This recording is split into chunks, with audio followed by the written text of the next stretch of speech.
Hello again, and welcome to the Corner Studio here in my garage. Today we're actually working on an oil painting, and you might recognize this. This is actually going to be a new logo for the channel. This will be the painting that I use for my thumbnail, and if you followed the channel for long, you already probably have recognized a couple of different versions of this, but I plan to keep the logo fairly similar. Usually it's a rabbit playing a banjo. We're going to switch it over to a rabbit holding a camera, since the channel revolves around camera talk, wildlife videos, and doing art videos. So we need to set up a different camera. Stay tuned, we'll be right back. Alright, so I think we're ready to get started on this. I thought I would mention that what I held up in the intro is actually the second version of this. It's on a regular canvas on stretcher bars. This one I did on canvas flat, which is just some heavy-duty cotton duck, and I have put kind of my own mix of gesso on here. And I did the preliminary sketch and kind of refined it for this one, and I feel like from looking at both of them, either one of them would really do, so I kind of have two attempts to get this thing right. Now, if you're curious about these canvas flats, I'm planning at some point in the future to make another video on those, but if you go back and you look, recent months, I did a video on Golden versus Lascaux pastel ground, and those are two of the products that I used for the gesso. What I'm calling gesso is really a pastel ground that I have taken and mixed two different products together to get the just right amount of texture and scratch on the canvas there. So I'm going to set this one aside, and we'll introduce our palette and the brushes, and I'll talk about that for a couple of minutes. First off, I just have my studio tray of brushes, and I've actually moved most of my brushes inside for the winter season because I got a place inside where I paint. But I got plenty of brushes here to get through this project. The palette today is this titanium white. This is a color called titanium buff. This is raw sienna. Basically, I think I mixed the last of some yellow ochre in with that when the tube was about out. This is cadmium yellow, not quite medium and not quite light. I take cadmium yellow medium and I lighten it with a little bit of cadmium yellow white. That's my standard yellow. This is cadmium orange with some permanent orange, a tube that was accidentally ordered by mistake, and I'm still kind of trying to use it up, but that's permanent orange with cadmium orange. Here we've got burnt umber, and these two are just Morris black. We're going to be using obviously kind of a limited palette today, so I'm going to scoot this off to the side, and I'll take a minute to actually mention I'm using just a disposable piece of palette paper, and at the end of painting I can just take this thing. There's no cleanup. I just toss this part that into the trash, and I put this on the shelf, and my space is clear. I don't have to tie up a lot of space trying to save paints over in a palette. If I get some of these that I don't use, you know, like if I have one whole white at the end of this that I haven't used, I'll just take the spoon and scoop that up and put it back in the jar. But typically I end up messing up this whole thing. Sometimes I end up having to go back and get additional paint. So I try not to overuse and waste, but it happens sometimes. I will also mention that I mix my paints up in these jars, and those of you who've been watching the channel for a while, you know this. I'll take, this is the burnt umber, and I mix it to kind of a creamy pudding-like consistency that is what I like for painting. That's linseed oil just mixed in with the regular paint out of the tube, and I store them this way, and when I come out and I want to get started on the painting, they're already mixed up and ready to go, and I just have to now and again add a little bit of linseed oil to them to keep them at the consistency that I like. So anyhow, let's get started with the painting part. And we will get to oil painting eventually, but I forgot to mention, people often ask in my previous videos about oil painting. They want to know the technicals. So I tend to paint with Gamblin 1980. This is my normal oil paint.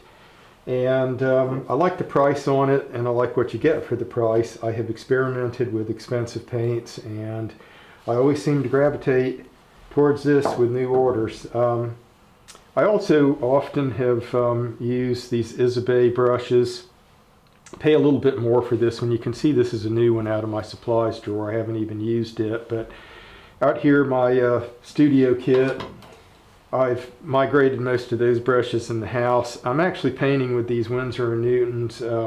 I think these are two different lines. They're basically kind of a student grade hog bristle brush, and I like using these just for regular painting, and sometimes I will use this Winsor & Newton from their Cotman watercolor line just to do certain light touches on the canvas. And this is just a piece of canvas scrap here. It's a lighter weight piece than the canvas flat I was showing you earlier that had the rabbit study done on it. This one is just a really lightweight piece, but I sometimes find when I've got the brush partially loaded up that I just want to just see how that paint is behaving on the tip of the brush, and I'll have this off to the side where you can't see it, but I'll reference it when I need it if I want to just test a little patch of a color or whatever on my piece of canvas. So anyway, I think now we actually are ready to get started with the painting. I think what I like on this logo, and I kind of like it to look like my previous logos a little bit, is I want kind of this explosive jolt of yellow and orange for my background.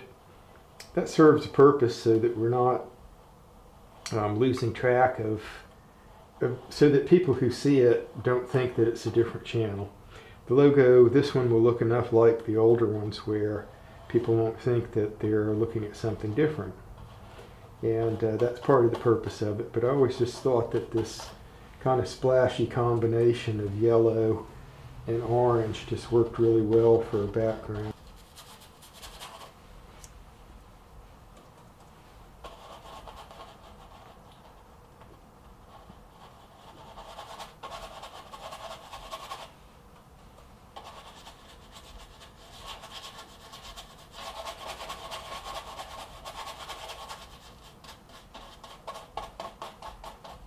And we're going to come in with the orange here shortly, and we're not going to obliterate what we've done with the yellow. We're going to work in around it.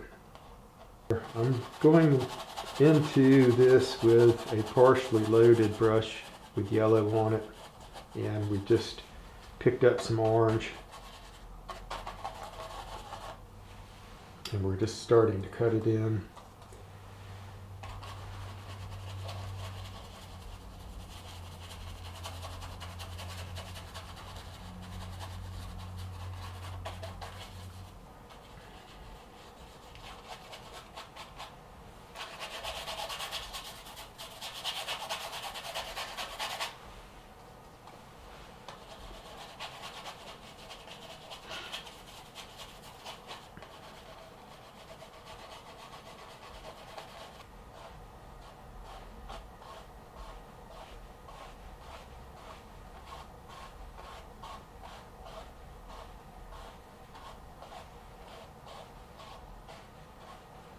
Well, I kind of like what I've laid in there. I'm not going to overwork that background, so I'm going to take a minute here to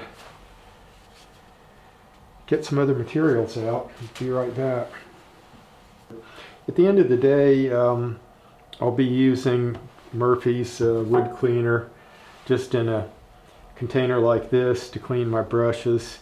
I find I can get a brush clean really fast and most of it off of there, and then I just can put it aside back in the brush tray. Once in a while, about every 2 or 3 paintings, I might, after this thing's been cleaned 2 or 3 times with the Murphy's oil soap, I might carry it inside and do a dish liquid and water washing of the brush, and I find that's all they need. I don't need For years I struggled with paint thinner and turpentine and all that kind of stuff in the studio. I don't mess with it anymore. And when I get quiet in these things, it means I'm trying to concentrate. So we're past a patch up there that I wanted to give full attention to. Now we're just going to soften some of that. And I like the look of that ear. I'm going to quit fussing with it. That is one of the things in art. So many times in years past I've gotten what I thought was a pretty good painting, and then you start fiddling with this spot, that spot. Next thing you know, you've got some mistakes that are hard to fix, and different things that are going on that you basically take a piece of art that could have been finished and nice looking, and you turn it into something that looks overworked and that you're not really happy with. And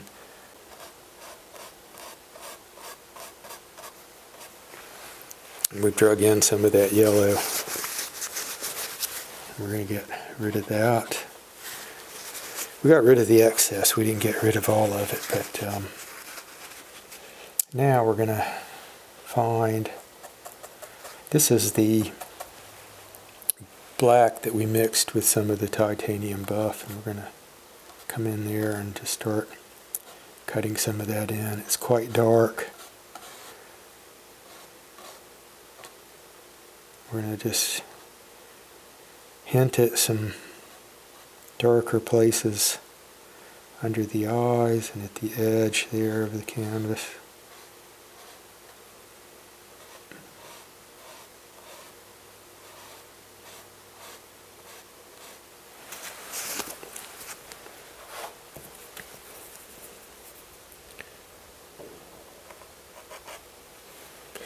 I went just a little too far on that one cheek, and luckily we had our other brush there. We fixed it right prompt. So let's spread this around a little bit and see where that takes us.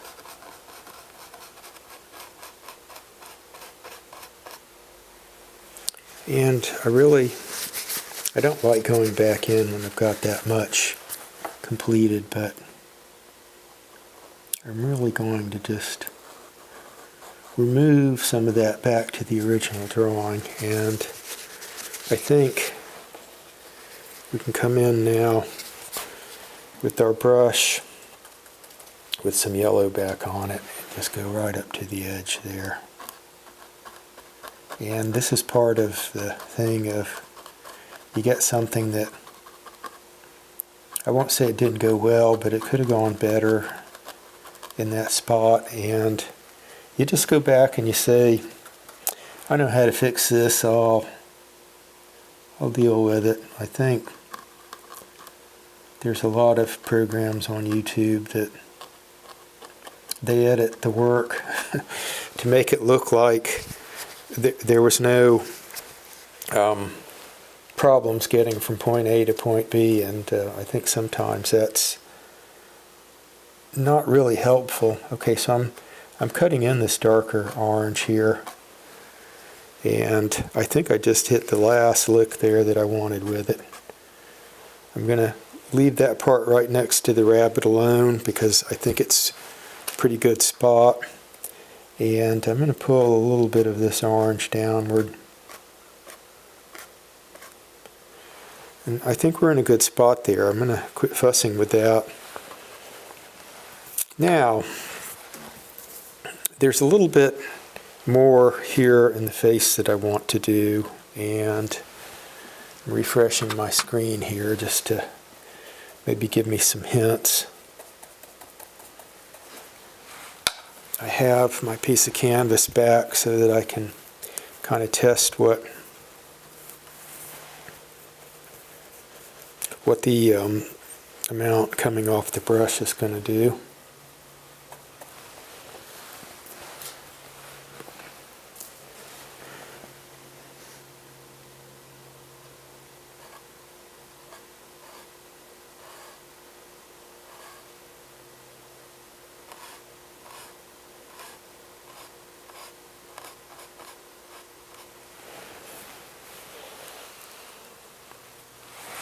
And I didn't want to go in too confident there.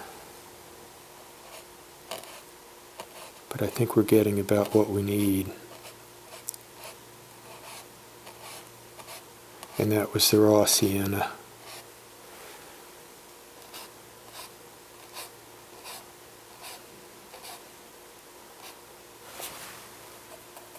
Now we need to work on this eye, and I'm going to need a slightly smaller brush for that.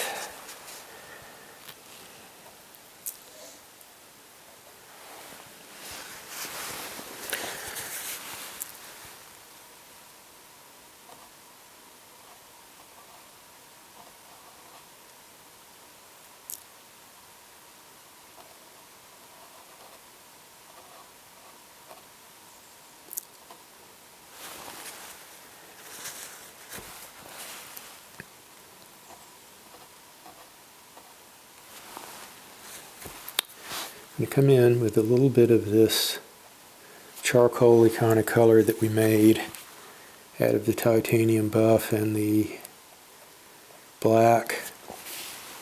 I'm going to put in a little of that around the eye.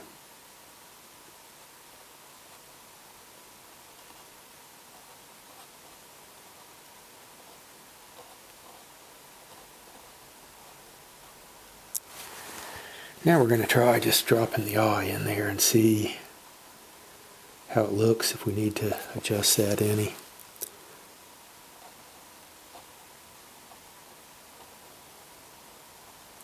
Well, that one went on a little wetter and a little bigger than what I had in mind.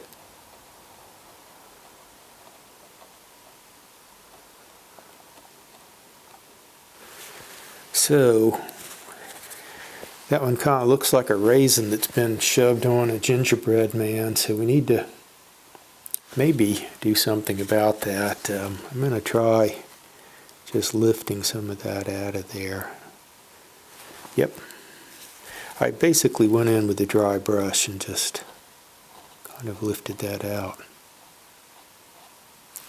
And I think we've basically given ourselves something to work with there. I'm going to create an eyelid on this one.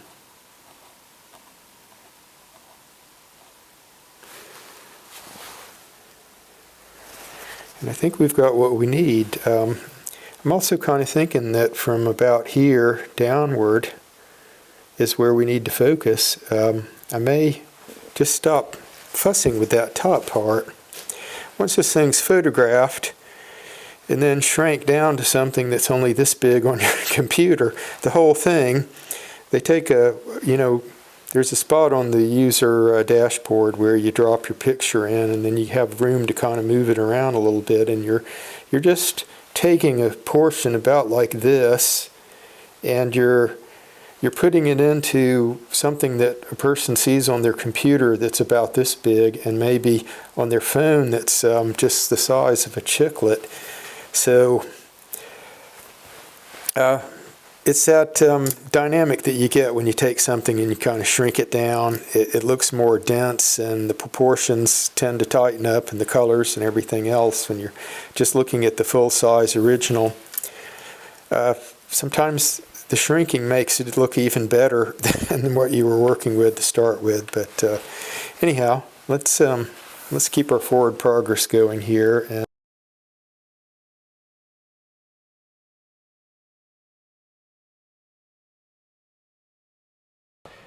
I've set up with the black that we had down here, the Mars black with some white. I've set up 4 different values here that I can bounce back and forth. And I have here, I ended up needing one more color. That's a little bit of sap green. We might need that for around the edge of the lens there. So let's just jump in.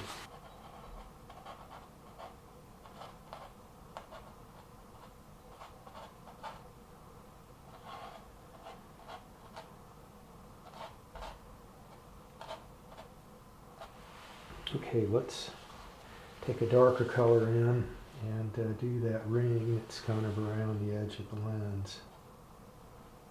That's not the pure black either. That's the second color that I had mixed up here.